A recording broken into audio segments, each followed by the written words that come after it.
Welcome to the Insomnia Project. Sit back, relax, and listen as we have a calm conversation meant to help you drift your way or find your way to sleep. Thank you for joining us. I'm your host, Marco Timpano. I'm Amanda Barker.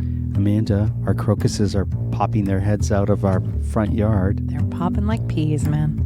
And they're really pretty, and I planted them all last fall, and I'm hoping that the 50 or the 100 that I planted, at least, I know you planted so many, and hopefully it wasn't all squirrel food. Well, some are coming up. What colors were they? Well, we've got a lot of yellows, a lot of purples. Mm-hmm. I don't know. I planted some white ones, but the white ones haven't popped up yet. I haven't seen them. Yeah, so hopefully, we'll see more and more of them. Yeah. And Amanda, as promised, we're going to talk about our topic today was sent from one of our listeners. I know. I love that. So this is sent from Ashley Ander on Instagram. So thank you, Ashley. And I have to say, I love their Instagram because it features their travels and plants and vegetables, including, you'll love this, bees and bees pollinating plants and stuff like that. So That's always fun. So Ashley asks us to talk about our favorite or unusual museums that we've been to. Oh, I love this topic. Where to begin? Shall I begin? Yeah, begin if you want to. The first one that jumps out of my brain, and I don't even know if it's still there, is the Commonwealth Museum in Kuala Lumpur, which is interesting, right? Because it was the museum that celebrated the British Commonwealth. Sure. Which, I'll be honest, I didn't know was a thing until I went to that museum. So that shows you how young I was or how uneducated I was, I suppose. But I went in the 90s when I was backpacking Southeast Asia. And I just remember I was fascinated because each part of it was obviously a different country. And so I was just so fascinated by, I didn't know they were all connected by the British Commonwealth. Now, obviously, that's a challenging topic for lots of reasons. But for me, at that moment in the late 90s, it was this exploration of things I just didn't know about and a certain sense of travel through each of these countries. So that's the first one that pops into my mind. And again, I don't even know if it's still there. Oh, fair enough. That was because a lot of those countries aren't part of the Commonwealth anymore. Yeah, and I wasn't with you at the time. So No. So I don't know anything about that museum. But one museum that we went to together was in Oklahoma City, and it was the American Banjo Museum. That's not the museum I thought you were going to talk about at Oklahoma City. I'm going to talk about this museum in OKC. The Banjo Museum is amazing. The American Banjo Museum is dedicated to the history of the banjo. And Amanda, the banjo isn't the first instrument I think of when I think of my favorite instruments. But we were there and I was like, let's go to this banjo museum. It has great reviews. Yes. And it was fantastic. It really gives you the history of the banjo. So many actual banjos on display, too many to count. All the musicians who have played the banjo and made the banjo their lives. Kermit the Frog and his banjo performance. Steve Martin owns an entire wing of it. Actor and musician Steve Martin. So many banjo performers, and it was so fascinating, and it was lovely, and it was larger than larger than I expected. And the part that I loved the most was at the end of the museum, there's an area where you, the museum goer, can pick up a banjo. That's right. And play. And I was waiting for this part for the whole museum when I could. You want to touch them because you're walking through and you're like, oh, I wonder what this one sounds like. And so we go into this little room where there's I would say about 12 banjos on the wall on hooks. And each banjo has a sort of description of what that banjo is. Right. And I was looking at all the banjos really excited. And I picked up one of the banjos that I thought the steel banjo that had like a sort of bluegrass sound to it. So I was like, okay, this is the banjo for me. You did, yeah. And I pick up the banjo, and unbeknownst to me, there's a couple that are there, sort of an elderly couple, and they're watching us. And the way Marco picked up this banjo with such determination, like he was looking at all the banjos, and then he went, yes, this is the one. And picked it up. And so this couple was waiting in anticipation for Marco to start strumming, right? His amazing bluegrass jam. And I pick up the banjo and I have no idea how to play any instrument, but the banjo in particular. And but he had the confidence and determination like he did. So I sit on a stool and I just start to wail on this banjo. Yes, but it was a lot of pling, plang, plong. You know, what it sounds like when you don't know how to play a stringed instrument. And unbeknownst to me, the gentleman who was there was a banjo player. Yeah. Was a very, very astute banjo player. So he was ready to be dazzled and was like, oh, okay. And so I just played the banjo the way I wanted to play it for a good 10 minutes, and I felt very satisfied. I don't think it was 10 minutes. That would have been a lot on anyone's ears. Okay, for however long I played. Yeah. And it felt really good to strum. Pling, plong. To strum my banjo the way I was meant to strum a banjo. Wow. That's not a euphemism of any kind. No. And let me ask you, Amanda. Yeah. Any other museums that you have funny stories? So many. So before we even do this, I guess we're in it now, but sure. Back intro, I suppose, as they say.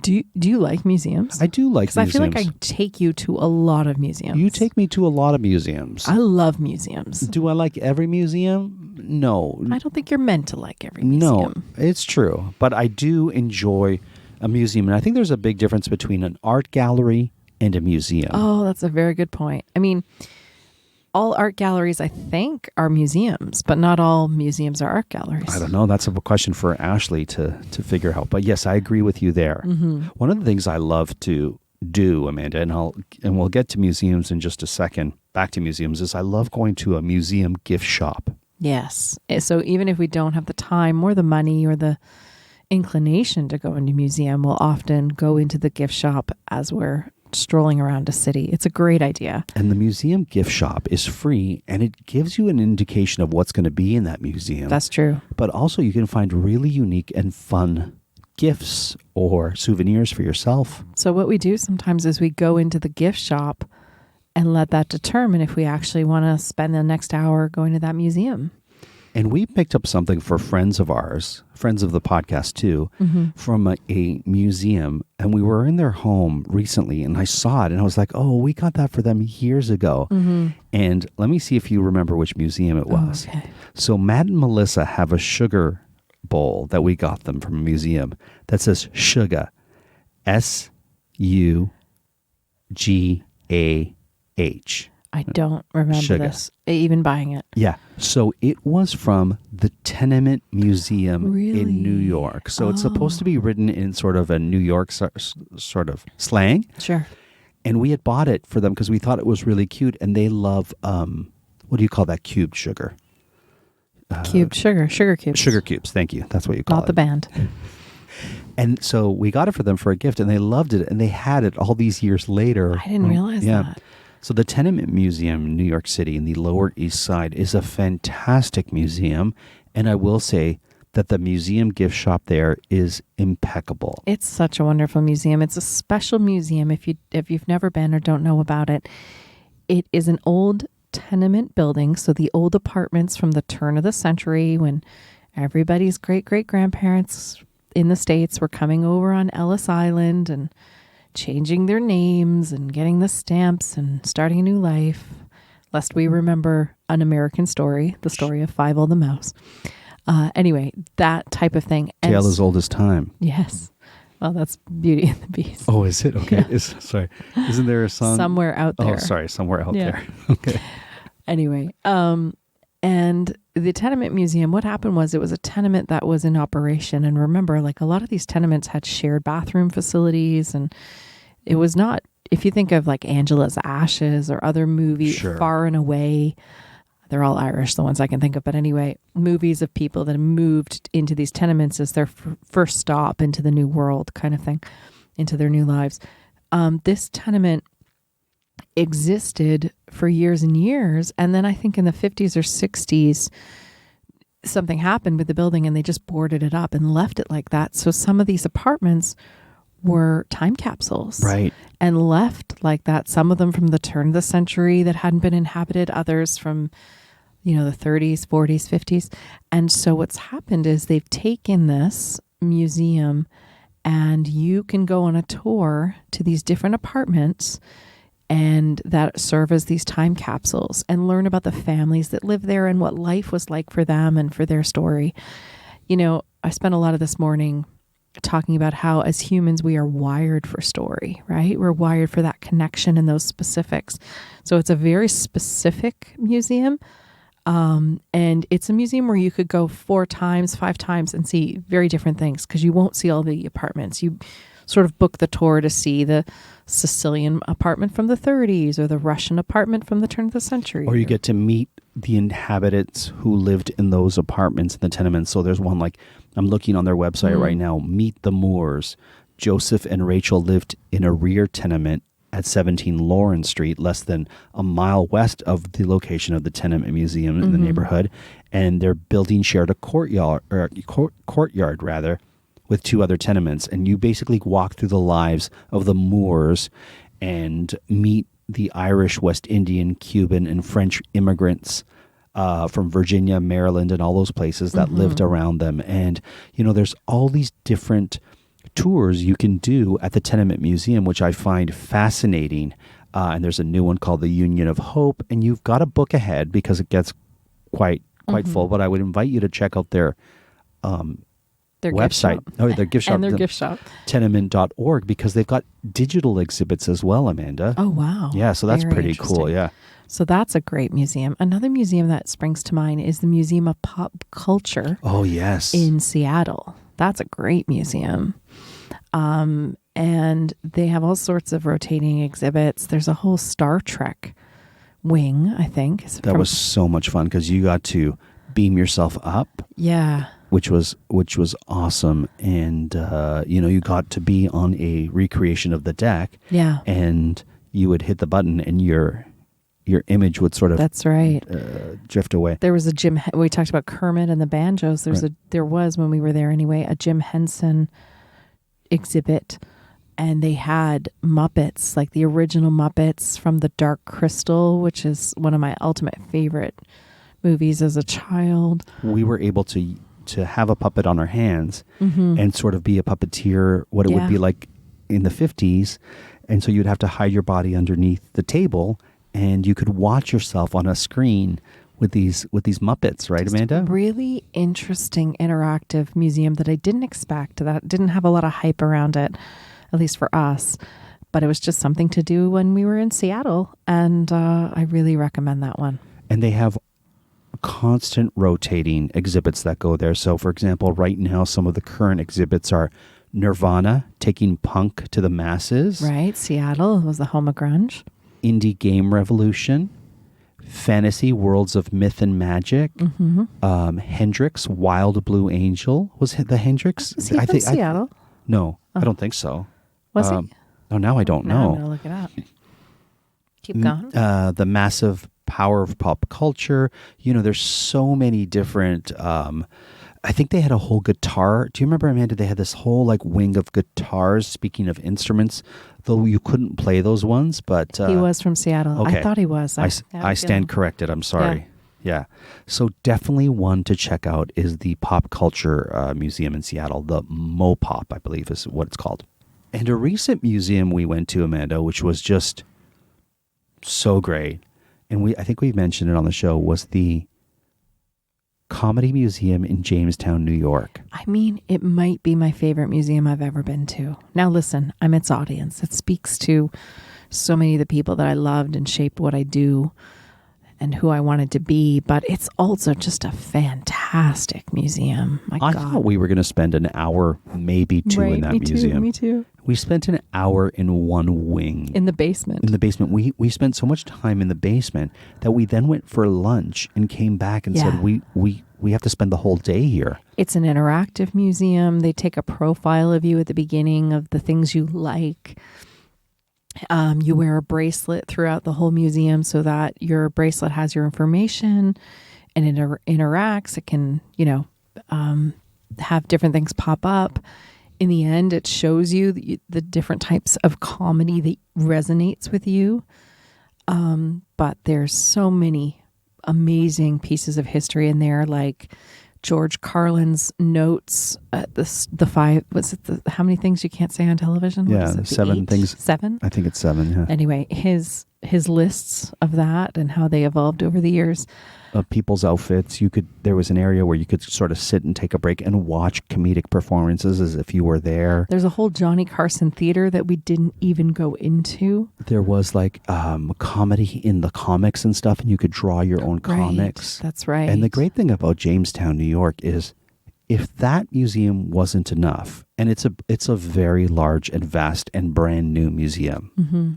They also have the Lucille Ball and Desi Arnaz Museum, and you can sort of buy a pass to see both, which I think we did. Mm-hmm. And that was also a really interesting museum to see the impact that they both had on comedy and television.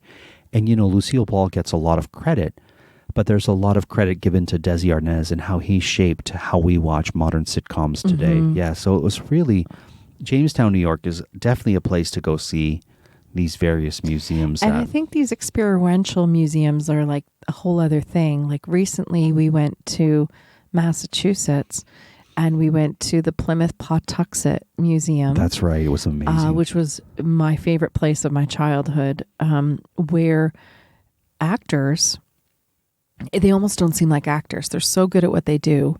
They inhabit the lives and become the original pilgrims that settled in that land. They also have a whole indigenous section for the indigenous people and their stories of the 1600s and beyond. And it is truly an incredible museum to visit. It was as a child, and it remains that way today. And now to bounce from Canada and the U.S. museums, I'd like to go to that museum that you like in Mexico of that artist. I can't remember her name right now. Frida Kahlo. Yeah. Thank you. Well, Frida Kahlo's house has become a museum and really a type of monument for artists. It's really where I kind of fell in love with Frida Kahlo. I liked her work. I thought she was colorful and interesting. That's sort of where it ended for me. Sure. But being in her home and learning about her firsthand, being in her gardens, by her bed where she painted on her cast, all of that was a really transformative experience for me. And I think a good museum can do that because it's really an example of an artist who bloomed where she was planted. Oh, I love that. That's what it was. I mean, she was recovering from a streetcar accident, right? And so she started painting on the ceiling because that's all she would look at all day. She would paint on her cast that she had to, her body cast that she had to wear. And so she was creating art really from within and in any way possible. So it's a real testament to an artist. Obviously, she lived there with Diego Rivera, another amazing artist in his own right, of course. And so it's quite, and you learn about their lives in the 20s and 30s and the types of lives that they lived by just being in their home and experiencing that. Really incredible museum in Mexico City, in the Coyoacan neighborhood of Mexico City. Fantastic. What is the difference between an art gallery and a museum, and when does one become the other? So, for example, when I think of the Accademia gallery in Florence, where Statue of David is, right, I think of it as a museum, not an art gallery. Even though it's called Accademia Gallery of Florence or Galleria dell'Accademia di Firenze, I don't think of it as an art gallery. I picture it as a museum. Well, that museum, I'm sure there's other art there, but it's all eclipsed by David because Michelangelo's David is so powerful and big and has its own cathedral there almost, like its own room. But is there other art there? I barely remember. There's a lot. There's that area, Amanda, where... there's so much art in Florence, so it would make sense. It's true. There's that area where they have all the busts and the different version of the busts of different sculptors. So you don't think of that as an art gallery? No, because it seemed to inform more than... I think that's what a good art gallery does. Oh, okay. So when I was a child, we were a family of 5 on one income. It was a challenging time, as it always is for a young, struggling family. My parents, my mother especially, was very good at finding things to do that didn't cost the family money. And one of the things that we used to do very regularly was visit the museum because it was free on Sundays. And so we would go to this art gallery. It was in Brockton, Massachusetts. I don't remember what the name of it was. South Shore Art Gallery, probably. Sure. And that was a museum. I mean, it was a real experiential thing. Now, mind you, you weren't touching everything and handling everything, but you were reading about things and looking at things and artifacts and so on. So I think any good art gallery is a museum. I really do. I see. Personally. Fair enough. I mean, I'm sure there's many different definitions of what makes one the other, but has there ever been a museum that you were excited to go to that disappointed? Disappointed. I love them all. For me, it was, remember, I dragged you and Michelle Miracle to the Liberace Museum in Vegas because someone had said it was really incredible. I don't even remember going in, did we? It was not great, and it was expensive, and I don't think it exists anymore. But the museum I want to go to in Las Vegas is the Mob Museum, or the Museum of the Mob. It's supposed to be really fascinating and interesting, yeah. There's a Johnny Cash Museum in Nashville that I haven't been to, that wasn't open last time I was there, but it's open now, and apparently it's great. And speaking of Nashville, oh my goodness, the Country Music Hall of Fame. Now that's a museum. Is it a museum? Is it a Hall of Fame? It's a museum, and it's a Hall of Fame. Like the Hall of Fame is one little area where they have plaques, but the rest of it is a museum where you see people talking about their songwriting and It's actually called the Country Music Hall of Fame and Museum. You're right, Amanda, it really 100%. Is. And I definitely recommend it.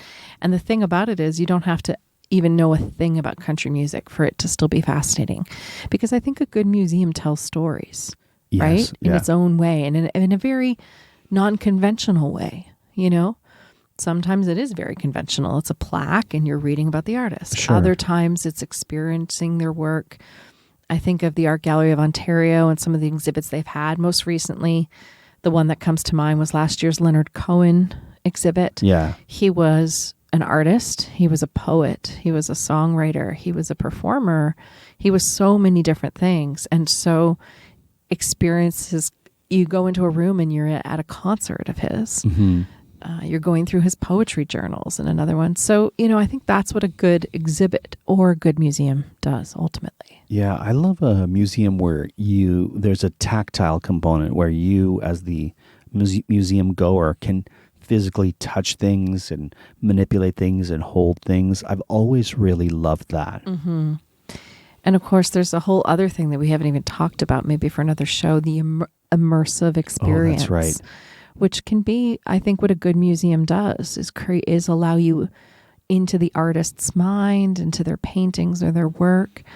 And that's a whole other section of museums. Yeah, we recently went to the Disney Immersive Museum here in Toronto, and I wasn't expecting much of it, to be honest with you, Amanda. I like Disney, but not enough to be, And we might not have time to do a deep dive on all the immersives because I've been to about 4 or 5 now. Yeah, but that Disney museum, we took my niece and nephew. Immersive experience was so great. I really loved it. Yeah. I'm trying to think of other museums. Along the south coast of France years ago, I remember going to like Renoir's house, I think, Degas' house. And of course, there's some great museums in Nice and that area as well. But the museums tend to be the artist studios, and you get to go and sort of not only appreciate their work that is there, but their life and their lifestyle, which is a pretty good lifestyle, south of France, being an artist. Sure. One of the museums that left a really big impression on me, and I think it was an exhibit in the museum, and it was in London. Mm-hmm. And I can't remember which museum it was, but it was a tour through the Royal Jewelry Collection. Oh, wow. And you were on a... what do you call those sidewalks that move? A moving sidewalk? Oh, wow. Because they were getting so many people through them. Right. And they lit the crowns and the scepters and the rings so well. And as you were going through, you just saw all these jewels sort of light up. And it was great, and it was impressive, and it was all the things, all the emotions. For some people it was sad and et cetera, but it was just incredible to witness that. So... and I know we talked about the British Commonwealth. We sort of began with that. I will say London has some incredible museums. And yes, there is a large dialogue and movement to return some of these artifacts to their home countries, no question. But at any given moment, going into one of those museums, I mean, you're only ever seeing a museum's, what is it, like a third of their collection at any moment? A lot of it's not on display, right? Is it the Royal British Museum? Is that what it's called? Yeah. That's just the big one. Yeah. That one's incredible. I tried to go to the Shania Twain Museum when I was in Timmins, Ontario last year. But get this, Amanda, the Shania Twain Museum got excavated and is now a mine. So they're mining, I want to say gold, but they're mining talent. No, they're mining in the town where Shania Twain was born. And Timmins, yes. Timmins, Ontario. Or she wasn't born there, but she lived there for the formative years of her life. It's also a mining town. Right. And this museum, the Shania Twain Museum, was right in the heart of the city. And I guess they discovered under the museum was something of value. And so now they're mining it. And there's a huge open pit mine in the middle of the city. So crazy. I'll leave you with that fascinating tidbit. Thank you so much, Ashley, for the suggestion of this topic of museums. I hope you enjoyed it. And if you have a topic that you would like to hear us talk about, please let us know on our social media. You can find them in our show notes, or Listen and Sleep is, I believe, our Instagram, our Twitter, and the Insomnia Project is our Instagram. Feel free to reach out to us in any of those platforms or any way you wish to. Until next time, we hope you enjoyed this podcast. Is there a museum you're hoping to go to, Amanda? Oh my goodness. I know I'm hoping to go to the Georgia O'Keeffe Museum. Oh yes. Which we're heading to. That'll be the one. Next month. So we'll talk about that when we get back. Until then, we hope you were able to listen and sleep.